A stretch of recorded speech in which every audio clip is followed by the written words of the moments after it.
quem se interessa por tarô, por literatura, ou já leu, ou quer ler, ou já ouviu falar no Castelo dos Destinos Cruzados.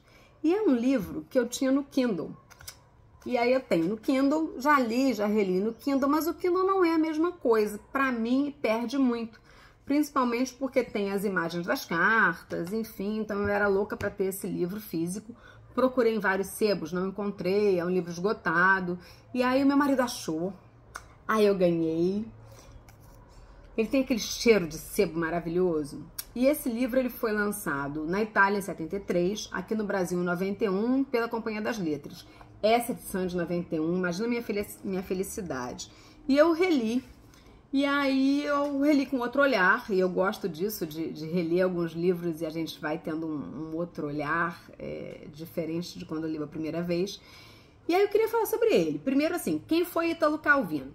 Italo Calvino, ele nasceu em Cuba, mas ele tinha pais italianos, então ele era um escritor, jornalista italiano, faleceu em 85, escreveu isso aqui em 73. Ele lançou vários livros interessantes, tem um livro dele, como ele escrevia resenha de livros, né, jornalista, ele escreveu Por que Ler os Clássicos, resenha de vários livros, e é interessantíssimo, e no final a conclusão que a gente chega é por que ler os clássicos? É melhor do que não ler. E outro livro legal dele é Cidades Invisíveis, que é Viagem de Marco Polo por cidades imaginárias, e também é bem legal, eu tenho em algum lugar. Vale a pena ler também. Bom, Italo Calvino era um escritor, jornalista, não era tarólogo, faleceu em 85. E por que esse livro é genial? Porque ele foi num seminário em 1968 e lá ele assistiu uma palestra de um escritor, professor italiano também, chamado Paolo Fabri. E Paolo Fabri fez um artigo que era O Conto da Cartomancia e a Linguagem dos Emblemas. E aí o Italo Calvino teve um insight de poder usar o tarô como uma máquina de narrativa combinatória. E falou assim, eu posso usar as cartas em cenas sucessivas, né, num conto pictográfico. Ele falou, mas é uma iconologia imaginária e eu não quero saber das cartas, eu quero ter um olhar de quem não sabe o que é isso. Então eu quero ter um olhar de quem não sabe do que se trata, porque através das cartas, das imagens, eu vou escrever ali as narrativas. E aí ele começou a escrever sobre isso. Ficaram sabendo.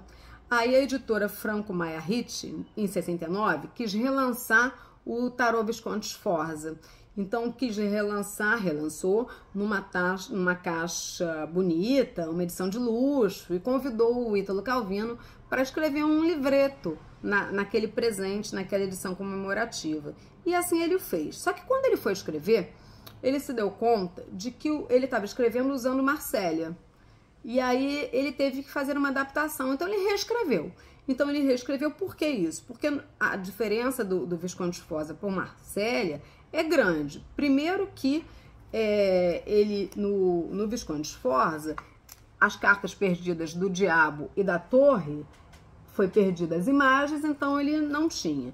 E segundo, porque, por exemplo, no Visconde Sforza, a estrela está vestida, o carro, por exemplo, se eu usar esse livro aqui do Deodébio para mostrar, o carro é uma mulher, a força é um homem, e aí ele refez. E aí, assim, um parêntese, o Visconde Sforza é um tarô de 1454, que eu não tenho, Natal tá aí, vende na Amazon, fica a dica, tô precisando bastante. Então, o Visconde Sforza, voltando, a família Visconde gostava de tarô. Quando a filha do Filippo Maia casou, quis fazer uma edição comemorativa para dar para os convidados, e daí saiu o tarô Visconde Sforza. É um tarô clássico, é um tarô considerado um dos primeiros tarôs, de 1454. Reza a lenda que foi pintado pelo Bonifácio Bembo, que era um pintor da época.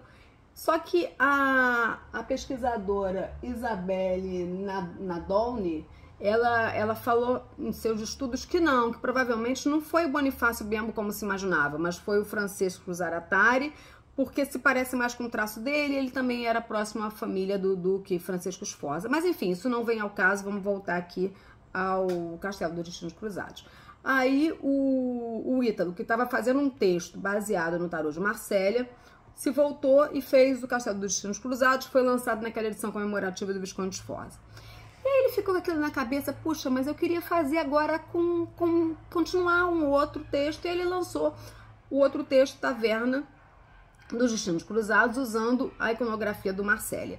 E aí juntou aqui, tem os dois, então um ele fez com o Visconde Sforza, um texto, no outro ele fez com o Marsella. E aí, assim, ele também é personagem, eu não vou contar, mas eles não falam nesses lugares, e aí eles estão contar a história deles e tal, quem são, por quê, e tarará, só com as cartas, só com as imagens, e é interessantíssimo. E o legal, assim, o que ele fala, que eu acho interessante, tem uma nota no final do livro, que eu acho interessante, que ele fala o seguinte, que ele se deu conta de que o Castelo e a Taverna só podia ter sentido se a linguagem dos dois textos reproduzissem a diferença dos estilos figurativos entre as miniaturas refinadas do Renascimento, do tarô milanês, e as toscas incisões do tarô marselês. E é legal que aí ele fala o seguinte, que ele pensou até, e a intenção dele não era em fazer 2, era em fazer 3 textos. E ele pensou em fazer um terceiro mais moderno, mais contemporâneo, e aí seria um material visual mais moderno, e aí ele pensou em fazer o Motel dos Destinos Cruzados, em que os personagens escapavam de uma catástrofe, e aí iam se refugiar nesse motel, e ali iam contando as suas histórias. Só que aí, infelizmente, o que ele diz é o seguinte, não fui além da formulação da ideia, tal como agora exponho. Meu interesse teórico e expressivo por esse tipo de experimentos já passou. É tempo de passar a outra coisa. E, infelizmente, ele não escreveu o Motel dos Destinos Cruzados, e aí seria genial, porque ele podia usar o Waits para contar essas histórias, e confesso que eu tô tentada em incorporar o Ítalo e escrever o Motel dos Destinos Cruzados. Quem sabe um dia eu faço isso. Mas, enfim, terra chamando. O que eu quero dizer aqui é, quem não tem, quem não leu, procura nos sebos virtuais, porque tem, ou tenta no Kindle, mas no Kindle eu acho que ele perde muito.